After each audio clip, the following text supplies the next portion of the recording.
The shrill buzz of the phone carved through the silence of the night, jolting me from a dreamless sleep. My eyes shot open to the red glow of the clock, 2:13 a.m. I fumbled with the phone, hands trembling, pulse racing as if my body already knew what my mind didn't.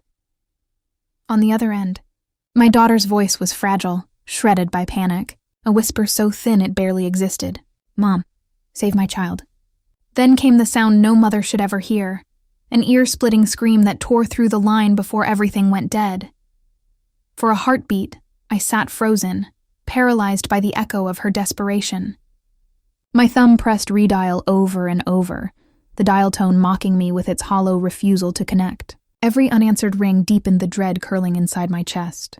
It wasn't just fear, it was guilt too. The memories surged, uninvited and merciless. The last time she called late at night, I ignored it, telling myself she could handle her own mess. The fights we'd had, the distance between us, all the words left unsaid, suddenly they suffocated me. What if this had been her final plea? The silence of my house was unbearable. The walls seemed to close in, heavy with regret. Outside, rain began tapping against the window, slow and steady, like an ominous metronome counting down to something I wasn't ready to face. The ticking of the clock only made it worse, each second dragging a little more hope away from me. I pressed the phone tighter to my ear, begging for any sound, any breath, but there was only emptiness. I pushed the covers aside, my body cold, but my skin burning with urgency. My bare feet touched the floor, and it was as though the ground itself trembled beneath me. The scream replayed in my mind, looping without mercy, forcing me to hear it again and again, until it became part of my heartbeat. My chest tightened, breath shallow, my throat dry, yet my resolve began to harden. I whispered into the dead phone, my voice breaking with both terror and determination. "I'm coming." And though no one answered, I swore the silence listened. The darkness outside my window pressed against the glass, but it was nothing compared to the shadows clawing inside my chest. As I clutched the silent phone, fragments of the past bled into the present, uninvited and cruel. My daughter's voice still trembled in my ears, yet all I could see were the choices that had driven us apart. She had married against my warning, running headfirst into a life that I knew would grind her down. I remember standing in the church, my smile brittle as glass, knowing that beneath the veil of white and flowers, trouble was already waiting. The years that followed were a slow unraveling. Financial strain twisted around her like a noose, bills piling high while her husband's promises grew smaller and smaller. Family dinners turned into battlefields, every word measured, every glance loaded with judgment. Old wounds deepened into feuds, spilling into courtrooms and custody disputes. I can still hear her accusing voice, sharp with exhaustion. "You think you're better than me, Mom. You think you know everything." Maybe I did think I knew better, but what did it matter now? The scream on the phone didn't care about pride or blame. A deeper guilt gnawed at me. This wasn't the first time she had called late, her voice heavy with something she didn't want to say out loud. And it wasn't the first time I'd let it go to voicemail. Too tired, too bitter, too stubborn to answer. The memory stung as if it had just happened yesterday. The light on my phone blinking, her name glowing on the screen, while I rolled over and closed my eyes. What if this call truly was her last? The thought seared into me, sharp and merciless. My mind betrayed me with another memory, a softer one. She was only 5 when I lost her at the carnival. One moment she was holding my hand, the next she was gone, swallowed by the crowd and the blur of spinning rides. I still remember the sound of her scream when I finally found her. Raw, terrified, clutching her stuffed rabbit like it could save her. Tonight, her scream on the phone carried the same sound, the same helplessness. Only this time, she wasn't a child, and I couldn't scoop her up and promise everything would be fine. The weight of years, of choices, of silence, pressed down on me until I could no longer sit still. My body moved before my thoughts caught up. I snatched my coat from the chair, the fabric rough against my trembling hands, and shoved my arms through the sleeves. The keys rattled in my grasp like a warning bell. The house groaned in the storm outside, but it no longer mattered. My daughter had called for me, and no storm, no history, no mistakes would stop me now. With a deep breath that burned in my chest, I stepped into the night, whispering to myself, as if making a vow, "Hold on, I'm on my way." The engine roared to life, headlights cutting into the rain-soaked dark. Every mile ahead was unknown. But the only thing I knew for certain was this. I would not let her scream be the last sound I ever heard from her.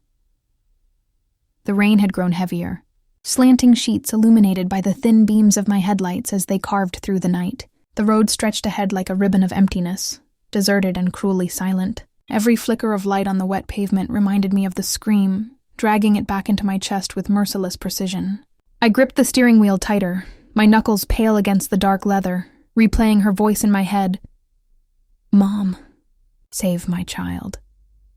Over and over, until it was no longer a memory, but a haunting echo stitched into the rhythm of the tires on the slick road. The storm broke with sudden violence.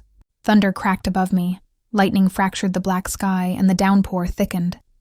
Wipers thrashed furiously, unable to keep pace, and for a terrifying moment the car swerved. My heart lurched as the tires skidded on the sheen of water before catching hold again. I exhaled in jagged bursts, the weight of my daughter's plea anchoring me in the seat. Even the near accident wasn't enough to make me stop. Fear was no longer my enemy, it was my fuel. A dull orange light blinked on the dashboard. The gas tank was nearly empty. I stared at it with disbelief and fury.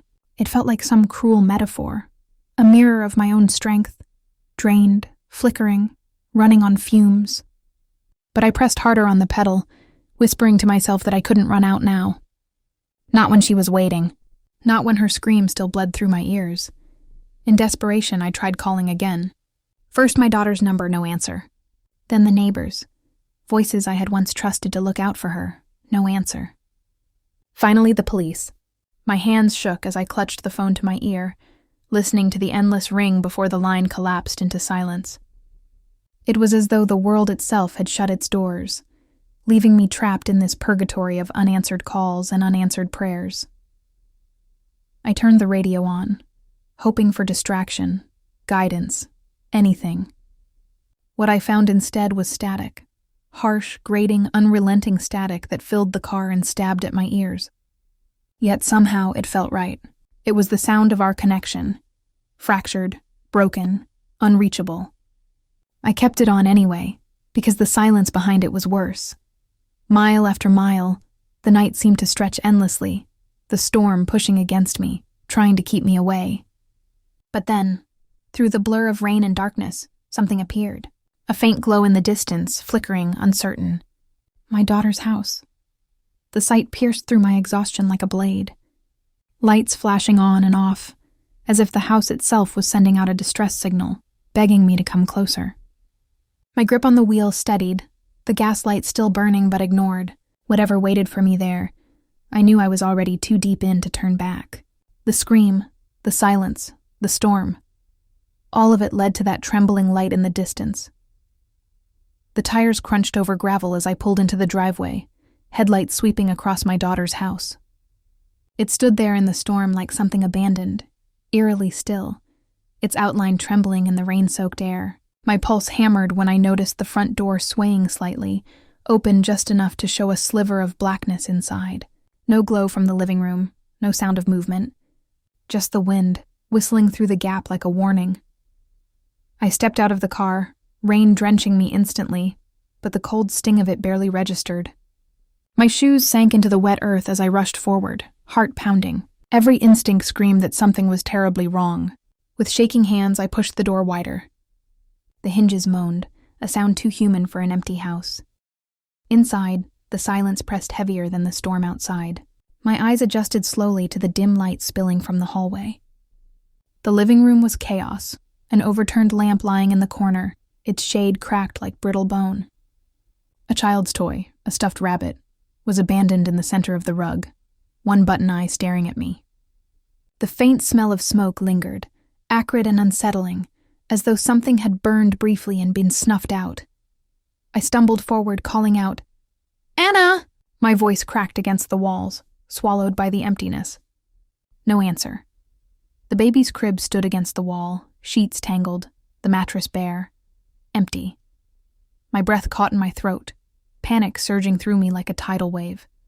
I clutched the edge of the crib, my nails digging into the wood, as if holding it tightly could summon the child back. The air still carried the warmth of presence, as if a body had just been lifted from it. Too recent, too close. On the floor, just beyond the crib, I saw her phone. The screen was shattered, spiderweb cracks radiating outward, light flickering feebly before dying to black. I bent to pick it up, my hand trembling. The silence in the house seemed to grow thicker, as though even the walls held their breath. At the table, I noticed papers scattered. One sheet caught my eye, ink smudged but still legible. A letter, half-written. I read the first words, my heart clenching. If anything happens to me. The rest trailed into nothing, the pen stroke slashing across the page as though torn away mid-thought. My breath faltered. It wasn't paranoia. She had known. She had been afraid. The weight of that realization pressed down on me, but so did something else. A strange, unshakable sense that she was here, close by. Her presence clung to the air, the faint echo of her life embedded in every overturned object, every shadow. Yet she herself was nowhere. It was as if the house had absorbed her, holding onto her spirit but not her body. The storm outside roared, and for a moment, I swore I heard the faintest echo of her scream lingering in the air, carried on some unseen current. My throat tightened, tears welling, but I swallowed them back. This was not the time to break. Then, slicing through the silence, a sound, a howl. Low at first, then rising, a neighbor's dog crying into the night, mournful and haunting. The sound made my skin prickle, my stomach twist. I turned, and that's when I saw them. Muddy footprints. They started near the door, faint at first, then growing clearer, tracked across the wooden floor. My body froze, the storm outside forgotten. Whoever had been here, they hadn't left clean. They had left a trail, a shadow of their steps, leading me somewhere I wasn't sure I was ready to follow. The muddy footprints dragged me forward, each step sinking heavier into my chest than the one before. I followed them through the hallway, my breath shallow, the silence around me vibrating with dread. They curved toward the back of the house, smearing across the kitchen floor, stopping at the back door that had been left slightly ajar. The storm had splattered the tiles with rain, but something darker smeared across the linoleum caught my eye. I crouched, my hand trembling as I touched it, dirt mixed with blood. My stomach twisted, but I forced myself to keep moving. Outside, the trail deepened into the yard, leading toward the shed. The air reeked of damp wood and smoke, heavy with secrets the night didn't want to give up. And then, half buried in mud, I saw it, a jacket. My heart seized as I pulled it free, recognizing it instantly. Her husband's. Dark leather, the kind he wore to intimidate rather than protect. It was damp, ripped along one sleeve, and stained with streaks of something that looked like blood. I froze, holding it in my hands, the truth clawing at me. A struggle had happened here. She hadn't screamed into the void. She had fought.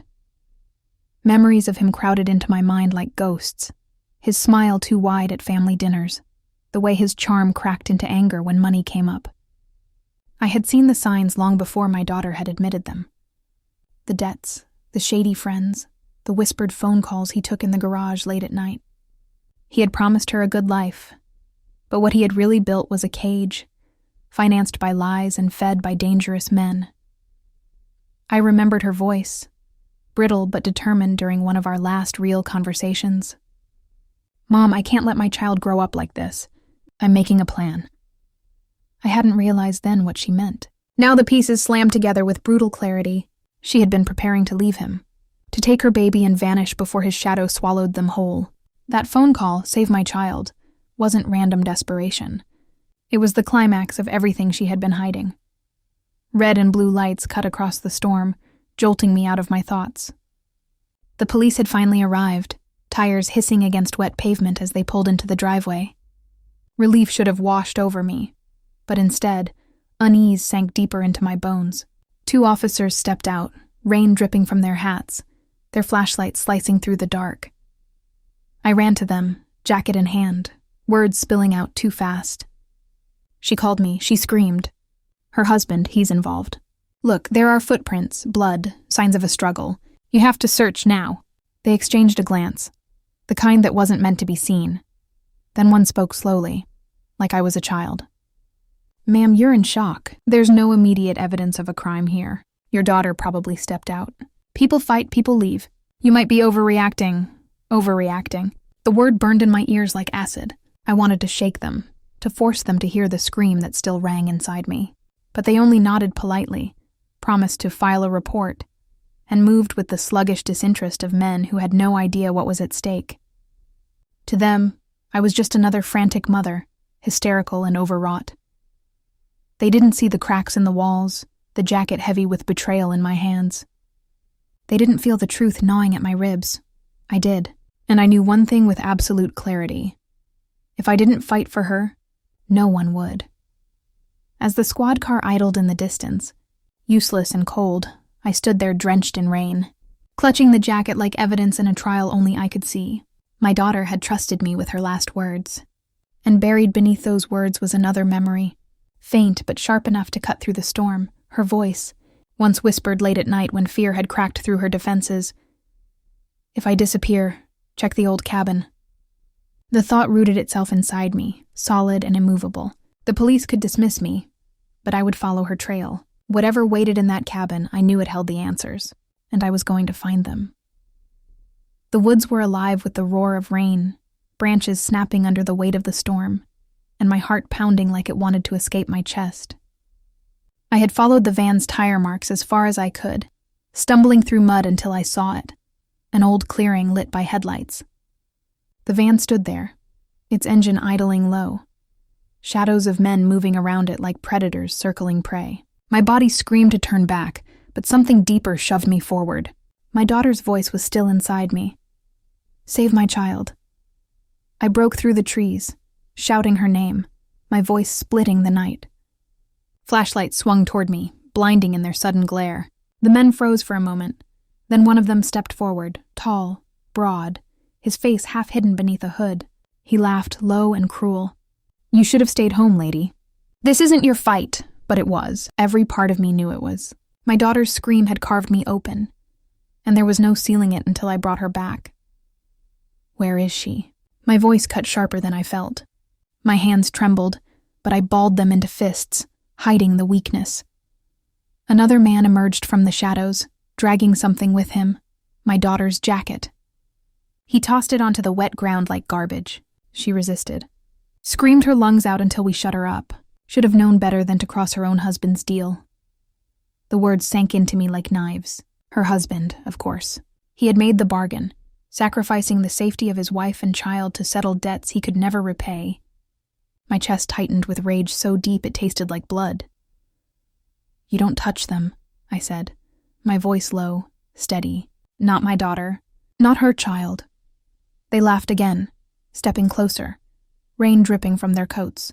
But I stood my ground. Fear clawed at me, but behind it burned something stronger, the iron weight of a mother's fury. If they wanted me broken, they would have to break me with their own hands. Then, through the chaos of light and storm, I saw her. My daughter. She stumbled from behind the van, one arm wrapped around her ribs, her face pale and streaked with rain and tears. But her eyes, those fierce, defiant eyes, were alive. In her other arm, against all odds, she clutched her baby, shielding the small bundle with her own battered body. "Mom!" she gasped, her voice raw.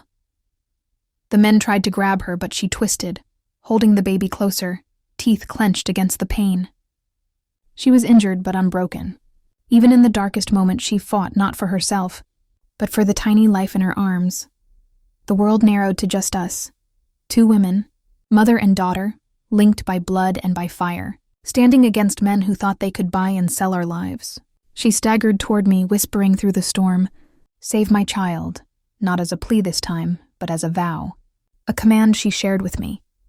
I reached for her, pulling her close, steadying her trembling body with mine. The baby's cry pierced the night, fragile but alive, the purest sound in the storm.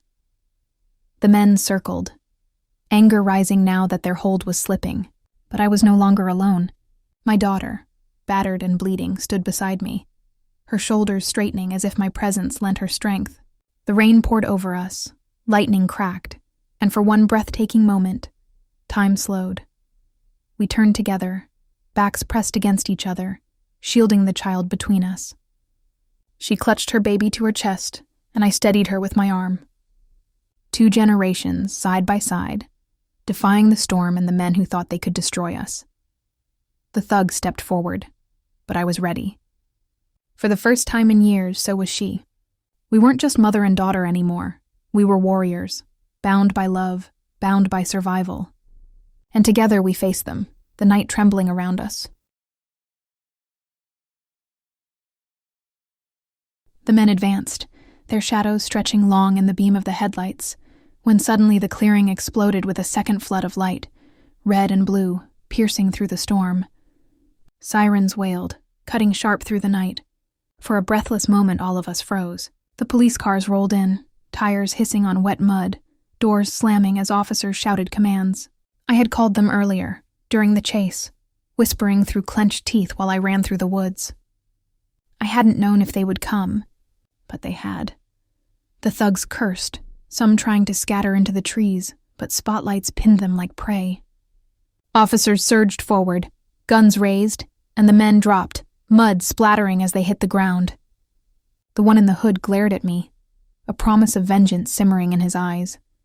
But it was too late. Justice had come crashing into the night, and then I saw him, her husband, standing by the van, pale, frantic, sputtering excuses as officers dragged him forward. His voice broke into protests. "It wasn't supposed to be like this. I was trying to fix things. They said, if I gave them collateral."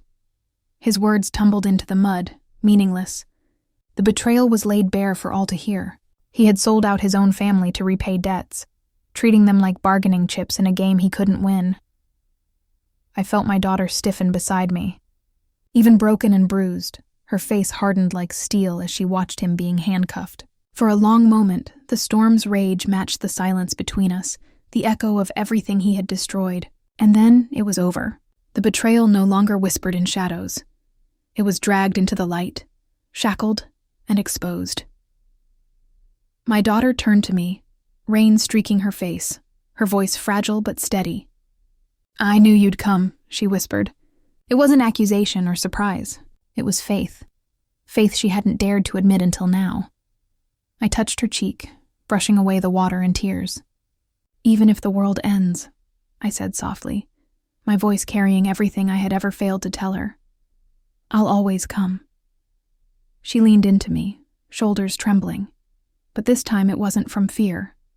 It was release. For years we had been tangled in silence, in pride and guilt. But in this storm, with the night still shivering around us, something inside us both cracked open and healed. The baby stirred then, letting out a tiny cry, a sound so delicate it cut through the chaos like sunlight through clouds. My daughter pressed the child into my arms, her strength wavering. I cradled the small body against me, the warmth shocking after the cold. Slowly, gently, the baby's cries quieted, eyelids fluttering shut until he slept. In that fragile peace, I felt something shift inside me. This wasn't just survival. It was rebirth. Around us, officers moved in careful rhythm, collecting evidence, loading the van, escorting the men away. The storm began to ease, rain softening into mist, thunder rolling farther into the distance. The clearing smelled of wet earth and endings, but also of beginnings. I held my grandson close, his breath warm against my skin, and looked at my daughter. She was battered but unbroken, fierce even in exhaustion. I thought of the phone call, of the scream that had torn me awake. I thought of how it had hollowed me out, how it had nearly broken me. But now, standing in this clearing with my family still in my arms, I understood something deeper. That scream didn't break me, I whispered into the fading storm. It rebuilt us. The night, once so suffocating, seemed to exhale with me. My daughter stepped closer, resting her head against my shoulder, the baby safe between us. For the first time in years, there was no silence left to divide us, only the steady, fragile rhythm of survival, and the quiet strength of knowing we had faced the darkness together. As the last of the sirens faded into the night, I let my eyes close for a moment, the weight of exhaustion finally sinking in. But I wasn't afraid anymore, because the truth was simple, unshakable, eternal. When my daughter called, she saved not just her child, but me too.